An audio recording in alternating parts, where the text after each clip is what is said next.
Hi everybody, it's Jess here from Meadows Flowers and I thought I'd have a chat to you today about seasonal British flowers and what that means for me as a florist and me as a cut flower farmer. So for any of you that haven't seen one of my videos before, I'm Jess and I own and run Meadows Flowers here in Staffordshire in the UK. So we're a flower farm and florist and we're based between Stoke-on-Trent, Stafford, Uttoxeter, Stone and Cheadle. Right in the middle there. And my mission is to bring my passion for floral design to life through my use of British flowers and sustainable floristry practices. So today's video is a little bit of just a ramble through what's in season when, what you can expect to maybe find from your flower farmer, and some really great resources on where to go to learn more. So I'll be honest, we're in January at the moment and times are tough for us flower farmers. There is very little that is ready. Our colleagues down in Cornwall are having tulips, are starting with ranunculus, starting with the snapdragons, so antirrhinums. We're getting there in the more south of the country. But at the moment I've got narcissi ready, so beautiful, scented paper white and early cheer narcissi. And then we've got evergreen foliage and scented pelargonium foliage.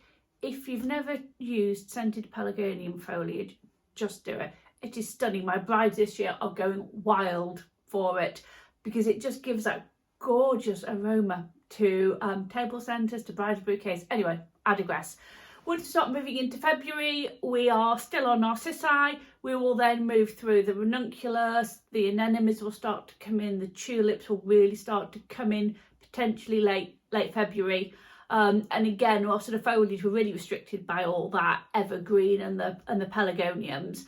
Once we move properly into spring, so March, April time, we are looking at the last of the narcissi.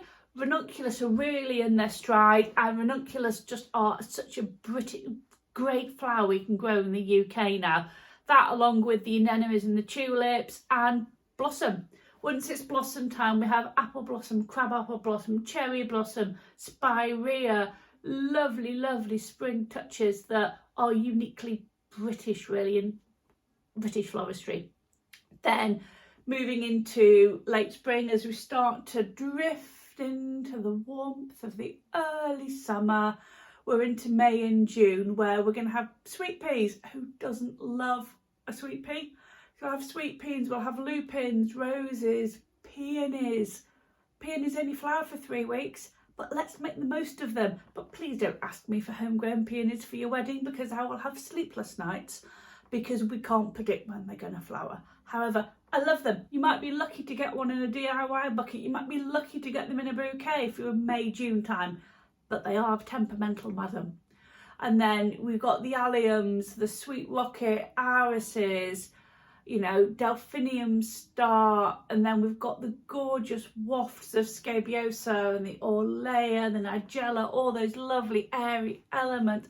I just love them. And then we hit midsummer. The days are long, the nights are warm, it's sunny, it's glorious. And then some of my real heart flowers start to kick in. We have the dahlias, and I've got about 100 dahlias going in this year.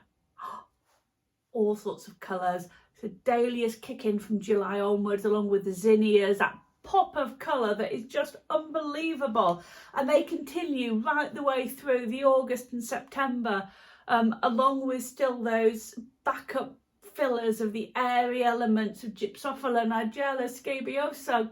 Gorgeous, gorgeous elements. And we'll still get the spike of the delphinium and the snapdragons, and between June and October is my absolute peak. Spring I love with the tulips and the ranunculus, but then when we crack in with the dahlias and the zinnias, it's to die for. Gladioli, everything lined and spiky, mwah. And then the season doesn't finish there. In a good year, we will still have dahlias through October, potential into November. And then, of course, we've got chrysanthemum season. Now, we always think of chrysanthemums as a boring things that you get from the petrol station because you need to take some flowers or you need to say sorry. They're not. British chrysanthemums come in such stunning varieties. The fantasy chrysanthemums, some of the really big blooms, and they will potentially start in September, but their absolute heyday is October, November and into December. I think I harvested the last of my chrysanthemums on the 10th of December this year. And then, yeah, we're back to the evergreens and the dogwoods and that sort of foliage. And then it all goes back to quiet for December and January, waiting for the narcissi to start. So Flower Farmer's year is an emotional roller coaster, but God, there is some gorgeous stuff that really does come out there. And I thought what I'll do is I will pop some links in the bio of everything that I've chatted about. So I have a Flower Farmer's calendar, gives you an idea of what's going to be ready when. Pop on my website, I'll pop the link in the bio, download it. It's got all the key crops that should be coming in every month, really useful. But then a couple of books that if you haven't got them, please go and get them. And these are not paid affiliations, I don't get anything for these are just things I love. So first one is, probably showing the wrong way around, the British Flowers book by Claire Brown. This is my little Bible for doing weddings and talking to brides, because for every month of the year it just gives you ideas of what is going to be in season for which colour palette. So I can work through colour palettes and go, actually my bride wants sort of blues and purples, this is what is going to be ready in July. So we've got the scabious, we've got ageratum we can plant, we've got agapanthus, we've got loads of agapanthus in, nigella, verbena. So it really allows me to sort of talk to people and bring things to life. Fabulous book. Other one is the great Georgie Newbury of Common Farm Flowers, the Flower Farmer's Year. This is a really good resource that covers planting, growing, and again there's quite a good planner in the back that will give you what Latin names of things are, and it also gives me for each month what jobs I should be doing. I refer to this quite a bit because I get a memory blank and forget what I was meant to do last week, but anyway, never mind. And then my final seasonal British book that if you don't have is just to die for is, we all know Sarah Raven. Sarah Raven's A Year Full of Flowers. It's far more of a beautiful book to sit and read through, to pick through, and again look at the recommendations in here. So her best of her roses, different colour schemes, really which ones if you want to start growing you really should look at, and again techniques, how to plant sweet peas, etc. Really well worth a read. Anyway, short video from me today. Just thought since we were in a dull day in January, I'd have a chat about what's going to come up on the flower farm in which season, so you can maybe start to think through if you're planning a wedding, what flowers am I likely to be able to use, and then start to sort of investigate some of the styles and colours. My 2023 planning and sewing is all planned out. I am still taking orders for 2024 weddings, and the world is your oyster for 2024. You tell me what you want me to grow, and if I can grow it, I will do it, and we work on colour schemes. But that's how we work here. We look after our brides and look after our customers.